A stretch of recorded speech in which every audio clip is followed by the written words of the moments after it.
Hi, I'm Chess Life editor John Hartmann. Today is a pretty special day for us here at US Chess. It's the day that the Netflix limited series, The Queen's Gambit, is available for everyone to stream. If you're like me, you'll watch it in one sitting. If you have a bit more restraint, you will probably watch it over a few days. But our November cover story in Chess Life is all about The Queen's Gambit. Our contributor Bruce Pandolfini was on set for various parts of the production, and he was intimately involved in creating a number of the chess positions that you see on the screen during the limited series. He also helped instruct the actors and the actresses to look like reasonable facsimiles of real chess players. And if you do see the series, I think you will agree that they do a very good job in approximating what a real chess player looks like when they move the pieces. At any rate, Bruce has a lot of interesting things to say about being involved in this project, back from consulting with Walter Tevis on the novel The Queen's Gambit back in 1983, through working with the producer and the director, both of whom were interviewed for our cover story. And he talks about working with the actors, including the lead, Anya Taylor-Joy, who plays Beth Harmon. So yeah, it's there's a lot in the cover story, and to help promote that and to help boost recognition of this limited series among chess fans, we have put together this video package to release today in conjunction with the limited series release. So first, we'll be in conversation with Bruce Pandolfini, and he'll tell us some of what's in the cover story, but there are some other things that he's going to talk about that aren't in there. And then you will see me talking to the actors and actresses in The Queen's Gambit, including Anya Taylor-Joy, who again does play the lead, Beth Harmon, and who really does a fantastic job. Chess fans are going to like this limited series. If you are not a chess fan, if you are the partner of a chess fan, you'll be able to suffer through it too. I checked with my wife, who is no chess player, and she said there was more than enough drama and intrigue here to keep her interested through all 7 episodes. So, without further ado, please enjoy these videos we've prepared for you, and definitely, if you are a Netflix subscriber, check out The Queen's Gambit, out today, October 23rd.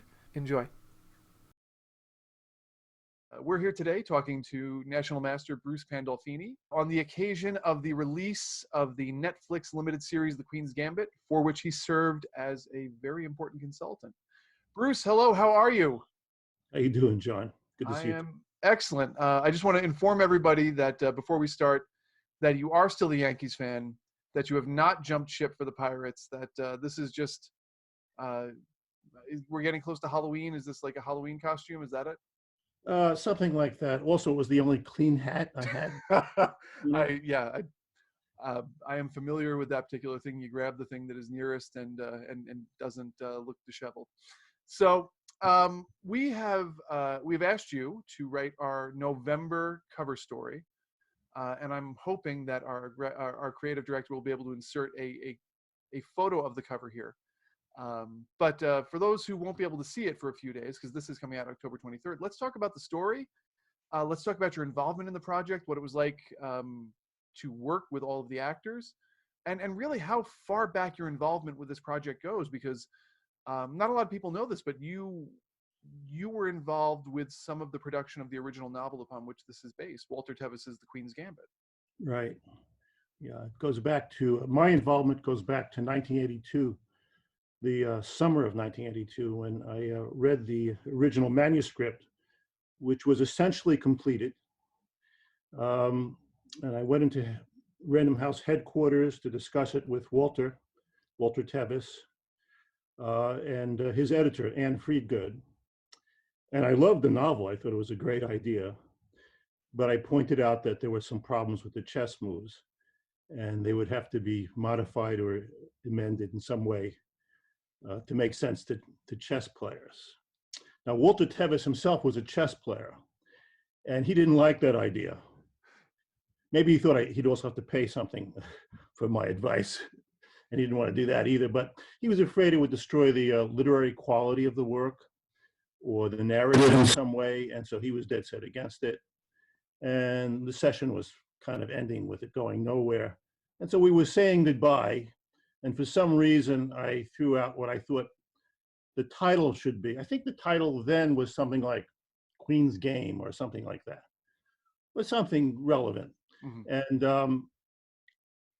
I suggested the Queen's Gambit, and suddenly the editor stopped me and said, "Let's talk for a few minutes more."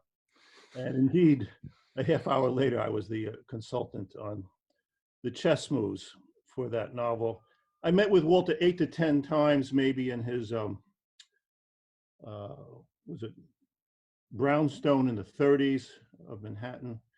We went over all the moves. He also helped me with my own writing and gave me advice. We became decent friends.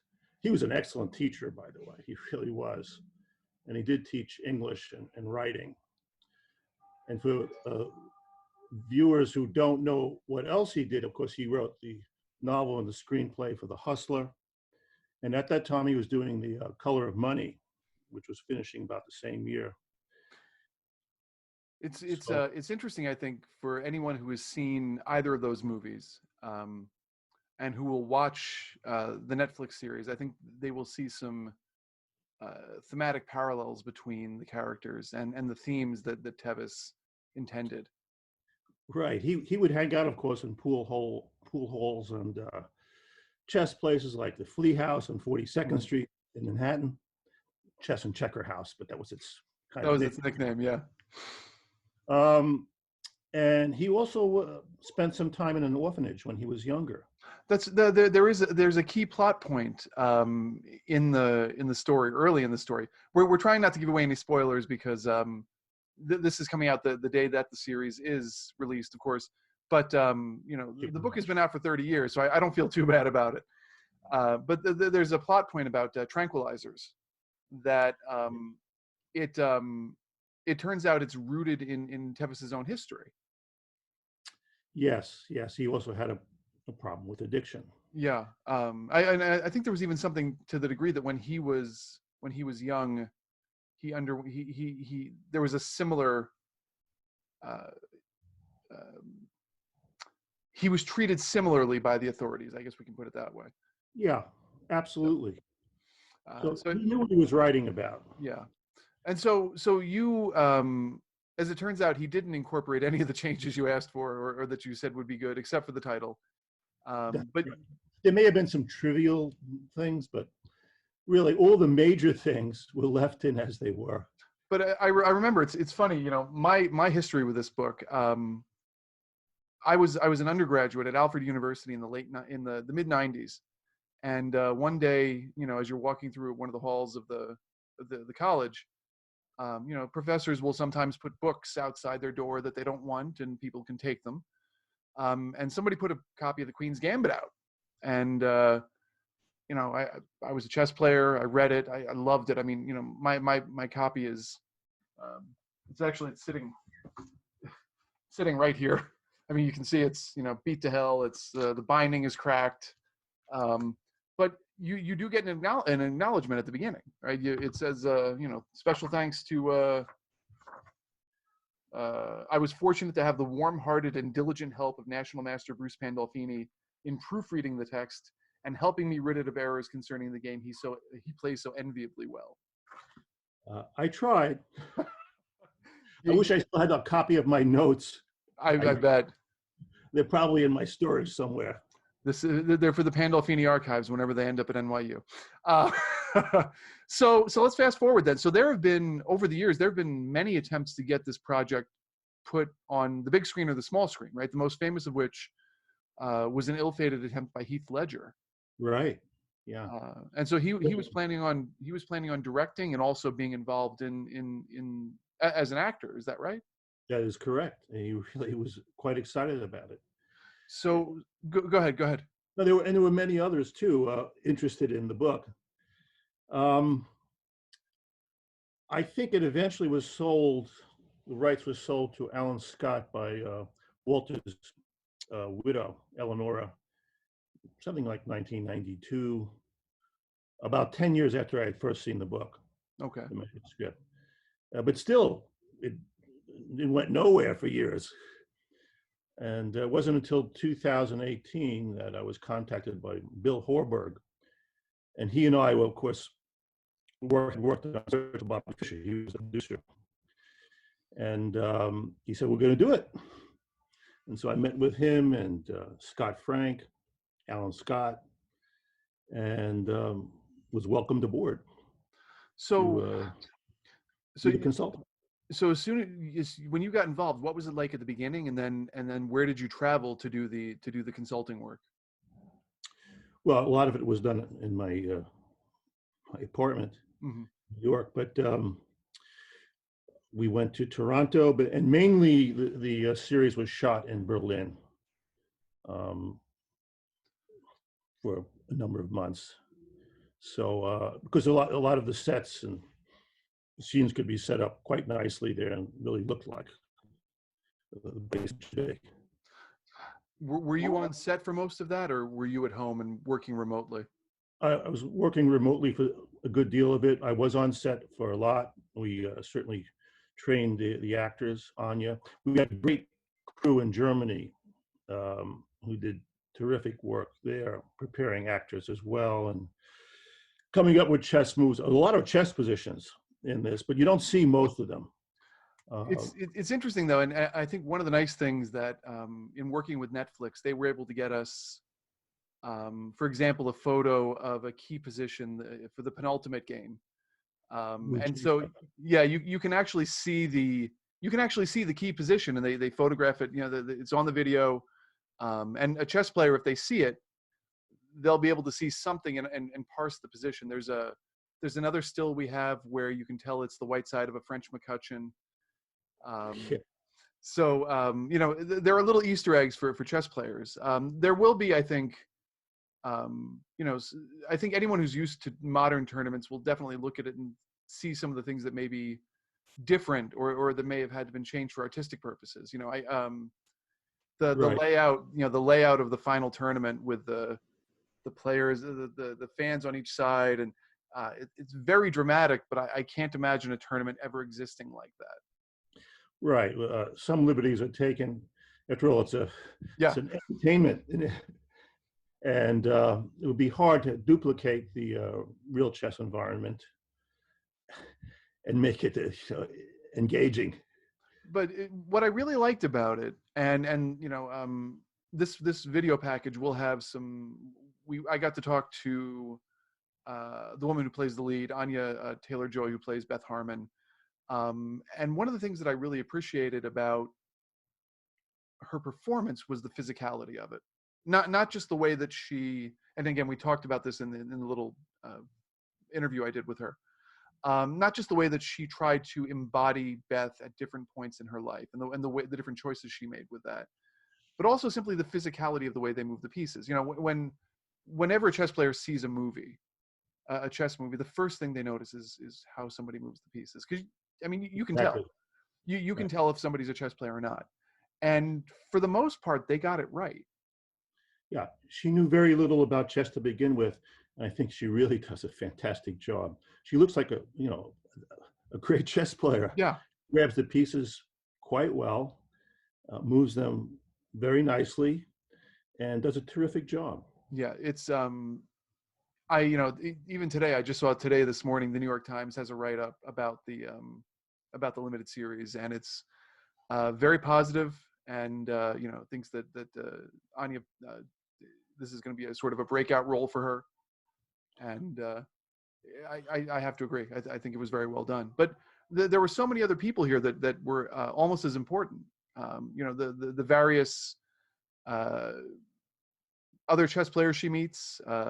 Benny Watts' character. The Benny Watts character, who, as I asked him, people see this in the video. I'm not going to give away what I asked him, but I think my characterization of his performance that made him laugh, which I was very happy with, because Making me laugh right now. I'll tell you when we get off screen. But you know, all very believable. The mother, Alma, played by Marielle, I'm blanking on her last name. There's a pathos and a sadness to it that is really beautiful to watch.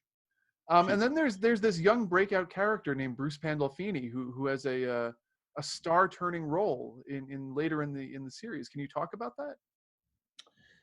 Yeah, I have a very small part. I play a tournament director, and I'm a little harsh and stern at points. Uh, it was fun. It's but this is you were on film in Searching for Bobby Fischer, but you didn't play yourself. No, I played a person in the park standing next to myself, Ben Kingsley. That's got to be very dissociative. Right, the director, Steve Zalian, who's a brilliant screenwriter, uh, thought it would be cool to have the two Pandolfinis next to each other. And he suddenly said, "You're up." Yeah. It's funny because when I tell people that I've met you and that I tell them, I said the funny thing is always when I see Ben Kingsley's performance of you as this sort of Irish monk and how completely foreign it is to the Bruce Pandolfini that the chess world knows and loves. It was a very interesting choice by him to play you the way he did. I think he had seen it as he had read the script before seeing me and meeting me, and he had pictured it being a character out of a Samuel Beckett, Malloy, Malone, one of those. And that's Yeah, I'm sorry. Yeah, you might want to repeat that. The audio kind of. oh yeah. Mr. Kingsley saw it as if I were a character out of Samuel Beckett, Malone or Malloy or one of those. Oh, interesting. That's how he envisioned it, and that's how he portrayed it. It's yeah, and for the film has become such a classic, and so many young chess players see it. The book, for all I think Fred Waitzkin, I have to tell you, I like the book better, because there are some things in there that don't make it into the movie, and that sort of fill out the picture of chess, both on the scholastic level, but also chess in the mid '80s, and how different it is now. Absolutely, it's a brilliant book. Fred's a great writer, and I think he really captures so much of the ambiance and the feel chess Yeah. tournaments, and clubs, and kids chess. I think he really gets it. It's a classic book. It's going to be around forever. Yeah. His for those who are looking for something else to read, his book was a Turbulent Genius about Garry Kasparov. Another very fine book. And the access he had for that to be there, a fly on the wall during the 1990 match. Right. Now, one thing I want to say here, which we haven't mentioned yet, Garry Kasparov is the other major chess consultant on this, and that position against Lutsenko, the ingenious resource, was found by Garry, and he deserves credit for it. It's a beautiful sequence. I played through it a couple times now and tried to pick it apart with the computer. And I'm curious, is that something he had on the shelf, or is that something that he that he just found specifically for this project? Let's face it, Garry is a genius. He came up with that. He really is. No, I don't think he had it on the shelf. As he was analyzing the position, we analyzed the position together. He found it. He came up with the idea. And I wouldn't say he did it on the spot, but he did it pretty quickly. Okay. And there were a few other positions like that too. And they had to match the script in some way. And so we had to cheat a little bit, because I think where we adjourned the positions really at move 38. Right. But for filming purposes, we had to do that. Yeah, this position with the reference to the original game, and then also with the moves as they're seen in the limited series, that's in this article. Yeah, I think our chess readers will. There's at least a little chess meat here for our readers to latch onto as well. Yeah, and there's some nice stuff to see in the series too. Yeah. It was interesting to me to see the way that the some of the names of real life Russian grandmasters came into it, and then some of the alchemized versions and created versions, and they all sound legitimate, but Yeah. Well, Scott Frank is a master screenwriter. He really knows how to do it. Brilliant. Yeah. It's I think having watched the series twice now, I think our readers are going to like it. What's good about this is I think that there's also enough non-chess drama. I mean, to me, it's a mini series about chess, but really it's about genius and the downside of genius, if that makes sense, or the risk that goes along with certain gifts.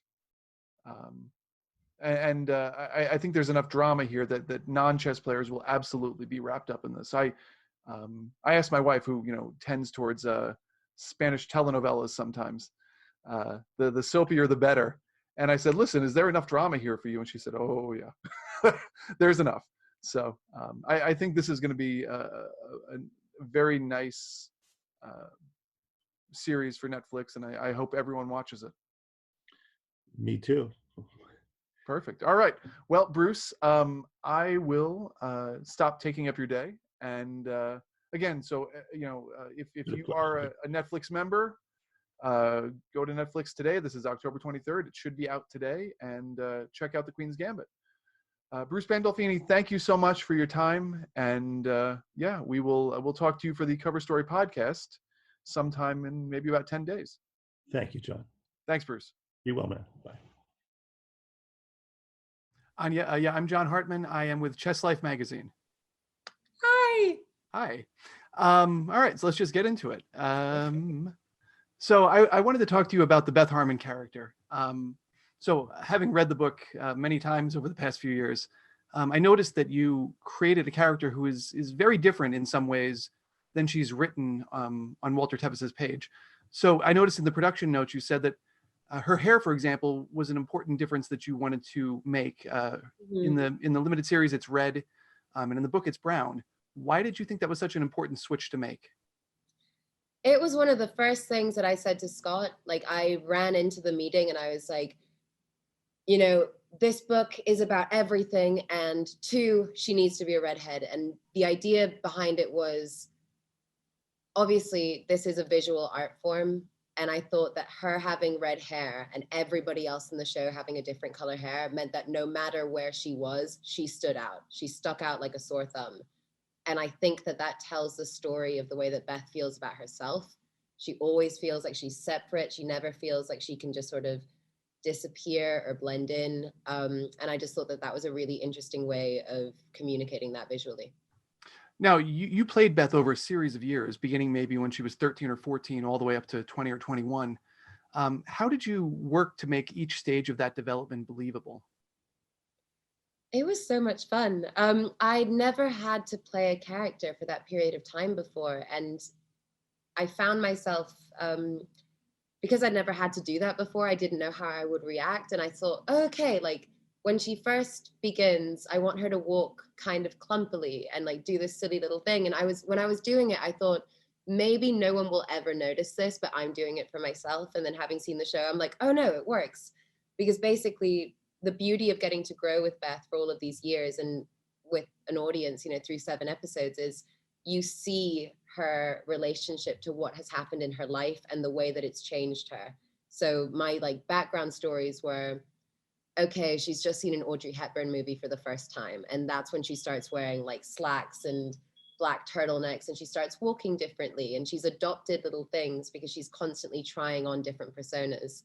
And then by the end of it, I think she's finally arrived to a place where she's like, okay, this is who I am now. The physicality of your performance was very apparent, particularly for chess players, because we always notice how people move the pieces. Mm-hmm. And it seems like you had to do a lot of work with our columnist, Bruce Pandolfini, to get that right. And so I noticed in the production notes, you talked about your dance background, and you said that the choreography of the action sequences was one of your favorite parts of the production. Can you talk a little bit about the process and why you enjoyed that so much? I will be forever grateful to Bruce. Bruce is like my chess godfather. He's incredible and so kind and so supportive. And I came up with the idea of the way that I would move the pieces. And I was concerned that it would be too obviously non-chess. But again, I wanted something that separated her. And Bruce was like, go for it. I think it still looks serious. It still looks like it could work. Because I don't know if you noticed, but I do this weird, I kind of pick them up like this and flip them over. It's like a a whole sleight of hand situation. And Bruce was really into it. And then we just had so much fun because I really like to be challenged. And when you're learning sometimes very complicated sequences that take, I don't know, like 5 minutes before you have to shoot it, the first time you get that right, that feels amazing. And the speed chess, I don't think I've ever been more proud of myself. And like the absolute joy of getting the speed chess right and that quick on 3 different boards, unparalleled. I loved it. It was a very good performance in that particular scene. I had a question about that, but I'll have to leave that for another time. Anya, thank you so much. And the readers of Chess Life will be very excited to see this. Oh, thank you so much. And thank you for allowing me into this world. It's wonderful. Thank you. Hi, Marielle. I'm John Hartmann. I am with Chess Life magazine. Hi, nice to meet you. Nice to meet you. So as I've been doing my research, I see that you've been mostly behind the camera in recent years, and you were coaxed out for this production by Scott Frank. So I'm curious how directing has influenced some of the acting decisions you made in The Queen's Gambit. In many ways, I think it's mostly the opposite. I've always viewed myself as a director who's very influenced by my training as an actor. I think it's been my kind of superpower as a director that I understand actors and how they speak and what they sort of need in order to do their job. So for me, part of what was exciting about doing this was that I could get myself back in touch with that part of myself that I haven't, that's been latent for the last few years, really like the last 10 years. And so it was really, I think I was thinking about it as not how can my directing help my acting, but how can I use this opportunity acting to help my future directing? Your character, Alma Wheatley, is somewhat unlikable in Walter Tevis's book. And in your portrayal of the character, you imbue her with a humanity and a pathos that is not immediately apparent on the written page. So talk a little bit about how you created this character. I mean, Scott's language is so incredible. Obviously, the character is incredible from the book as well, but I felt that there was a real pathos to her in his scripts, and something, you know, she is sort of defined by this dream deferred. She's really got in a similar way to Beth, she had a passion, which was for her piano playing, that never manifested itself, that never became something she could actually do. And that was the thing that kind of connected me to her, is what would it have been to be a woman born of a different era, who couldn't pursue her art, who couldn't pursue who she wanted to be, who was sort of trapped in her house and trapped in the housewife role. So that was my like initial connection to her, I think, and understanding of her. And I immediately kind of fell in love with her and found her to be, sure, maybe not on the surface the most easy to like character, but somebody who I really connected to and understood.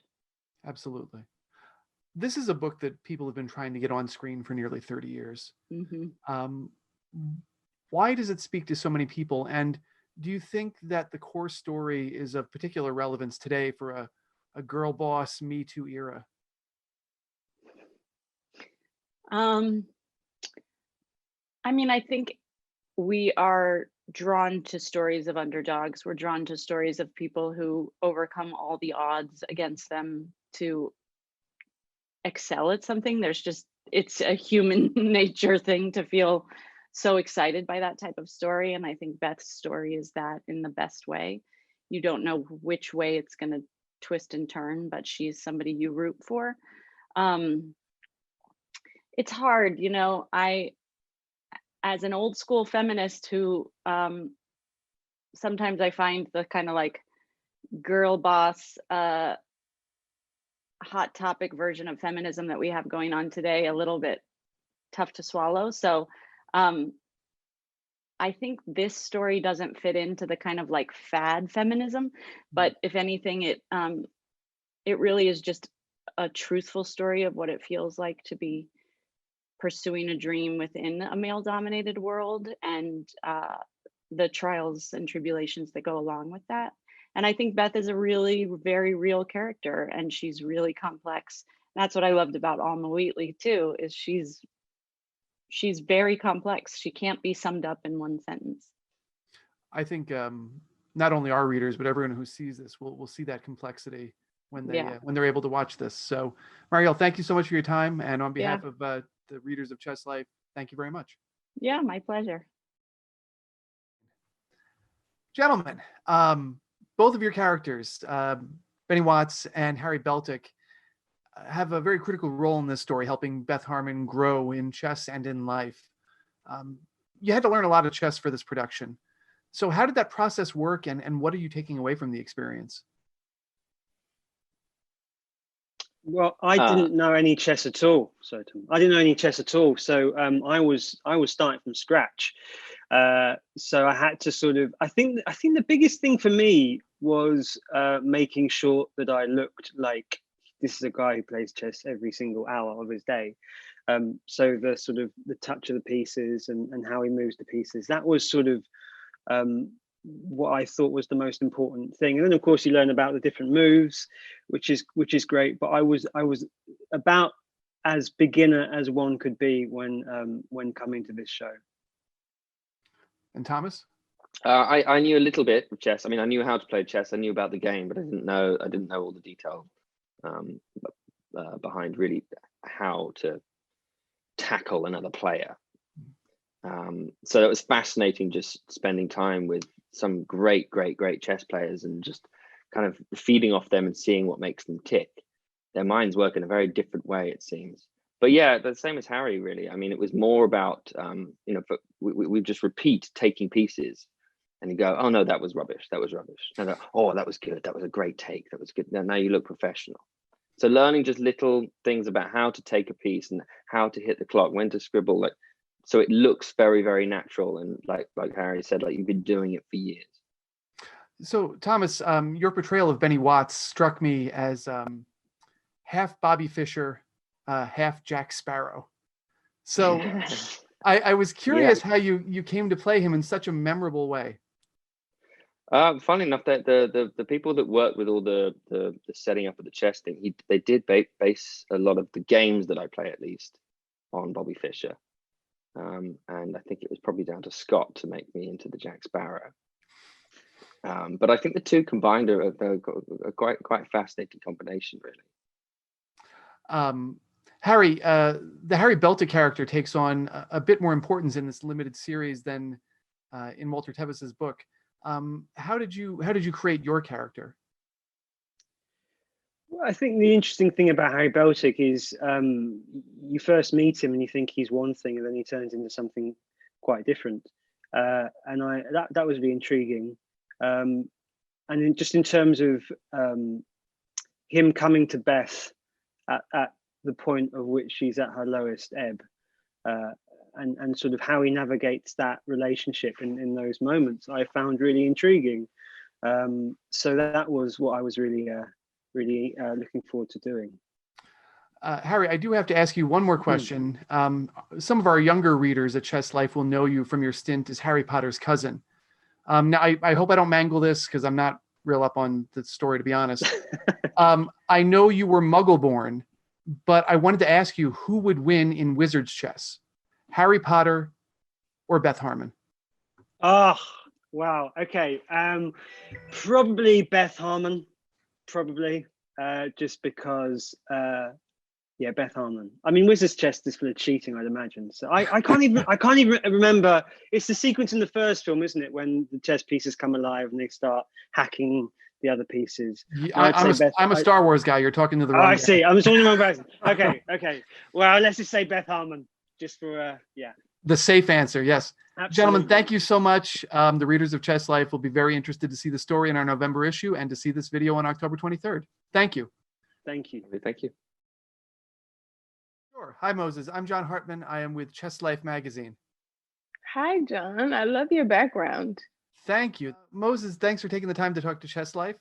This is your first on-screen role. So Yes. What was the whole process like for you? I think in the beginning, very nerve-wracking. I think just by virtue of not knowing what you're walking into, and then being met with such patient people, Scott Frank and Stephen Meisler. It just was just a lovely experience that I'll carry with me for sure. Things that I learned that have served me since. Yeah, it's a blessing. Your portrayal of Jolene might be a little surprising for those who have read Walter Tevis's book. It felt like you gave her a much softer edge, for lack of a better word, than you find in his original text. So talk a little bit about how you created this character and what decisions you made in playing her. Well, and the differences in the books, I think that's all a huge credit to Scott and how he envisioned shaping Jolene into Beth's life. I think seeing younger Jolene, there's a buoyancy that we sort of lose as we get older. We start to put on the filters and the changing and the niceties to get your point across. And I love that, you know, she's just so who she is. Like, she has no choice but to be her full self in this place where she feels like she can't. She's kind of stifled and she needs to. So I think the writing leans to that, definitely. Moses, thank you so much. I really enjoyed your performance, and I think everyone is going to enjoy what they see on October 23rd. Thank you so much. Thank you. Bye.